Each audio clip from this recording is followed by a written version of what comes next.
LG electronics India के share में ये अचानक 2% का उछाल क्यों? इसके पीछे है एक बहुत बड़ा नाम, जेफरीज, और उनका एक धमाकेदार बाय कॉल जिसने बाजार में आग लगा दी है।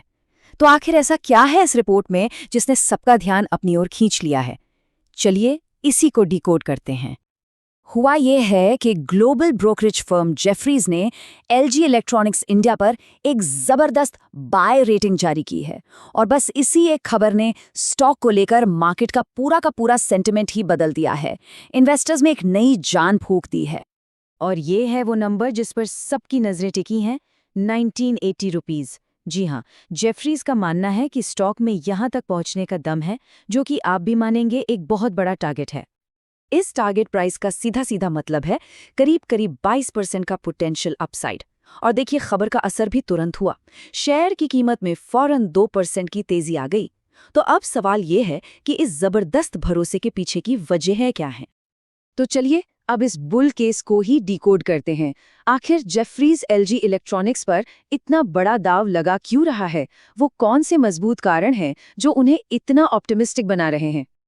देखिए, जेफरीज की रिपोर्ट के 4 मेन पिलर्स हैं। पहला, प्रीमियम मार्केट में कंपनी की लीडरशिप। दूसरा, अपने कंपेटिटर्स के मुकाबले इसका सस्ता वैल्यूएशन। तीसरा, मजबूत बैकवर्ड इंटीग्रेशन। और चौथा, भविष्य के लिए हाई ग्रोथ के अनुमान। चलिए एक एक करके इन सबको समझते हैं। सबसे पहला और सबसे तगड़ा पॉइंट है प्रीमियम सेगमेंट में एलजी का दबदबा। देखिए, ये वो सेगमेंट है जहां प्रोडक्ट्स महंगे बिकते हैं और इसीलिए कंपनी को प्रॉफिट मार्जिन भी काफी ज्यादा मिलता है, और ये कंपनी की कमाई के लिए एक बहुत बड़ा प्लस पॉइंट है। अब जरा इन आंकड़ों पर गौर कीजिए। प्रीमियम ओलेड टीवी मार्केट में एलजी का 63% मार्केट शेयर है, और साइड बाय साइड रेफ्रिजरेटर में 43%। ये नंबर चीख कर बता रहे हैं कि इस हाई मार्जिन कैटेगरी में एलजी एक अनडिस्प्यूटेड मार्केट लीडर है। दूसरी बड़ी वजह है वैल्यूएशन। जेफरीज का कहना है कि एलजी इलेक्ट्रॉनिक्स का शेयर अपने कंपेटिटर्स जैसे हैवेल्स और ब्लू स्टार के मुकाबले 10 से 15% सस्ते में मिल रहा है। इसका सीधा मतलब है कि स्टॉक में री रेटिंग की, यानी मार्केट द्वारा इसकी सही कीमत पहचानने की मजबूत गुंजाइश है।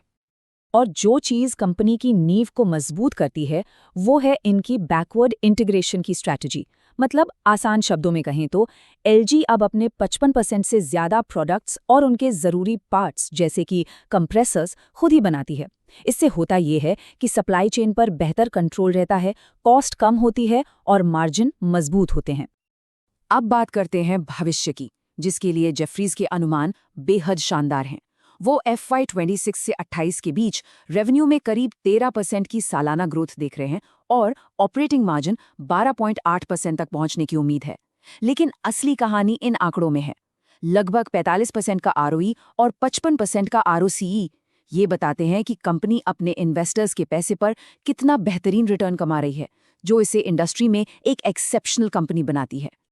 लेकिन कहानी में एक ट्विस्ट भी है।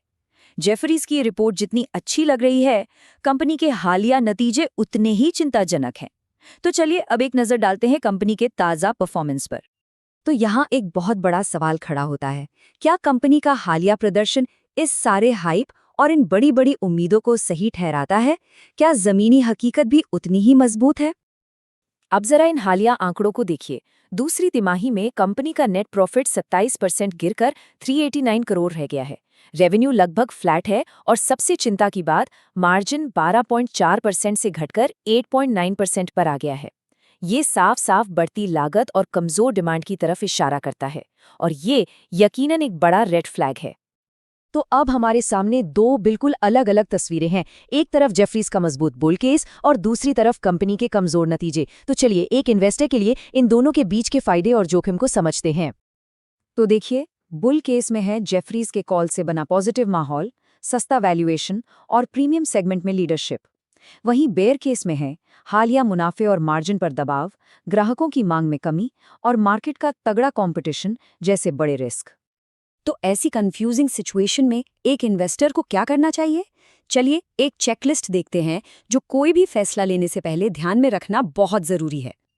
पहला, सिर्फ ब्रोकरेज के टारगेट पर मत जाइए, कंपनी के असली परफॉर्मेंस पर ध्यान दीजिए। दूसरा, ये समझिए कि मार्जिन पर जो दबाव है वो टेम्पररी है या कोई लंबी प्रॉब्लम। तीसरा, अपना इन्वेस्टमेंट होराइजन तय करें, शॉर्ट टर्म या लॉन्ग टर्म। चौथा, कंपनी की तुलना उसके कंपेटिटर्स से जरूर करें। और पांचवा, जो कि सबसे जरूरी है, अगली तिमाही के नतीजों पर पैनी नजर रखें, क्योंकि असली तस्वीर वही साफ करेंगे। तो इस पूरी बात का निचोड़ ये है कि जेफरीज के कॉल ने स्टॉक को एक नया मोमेंटम तो जरूर दिया है, लेकिन कहानी अभी पूरी नहीं हुई है। सब कुछ इस बात पर निर्भर करेगा कि कंपनी आगे कैसा परफॉर्म करती है, और अगली तिमाही के नतीजे इस दिशा में डिसाइसिव होंगे। तो सवाल यही है कि एलजी इलेक्ट्रॉनिक्स के अगले चैप्टर को कौन सी ताकत लिखेगी, जेफरीज का मजबूत बुल केस या फिर कंपनी के सामने खड़ी ये मौजूदा चुनौतियां? इसका जवाब तो सिर्फ वक्त ही देगा।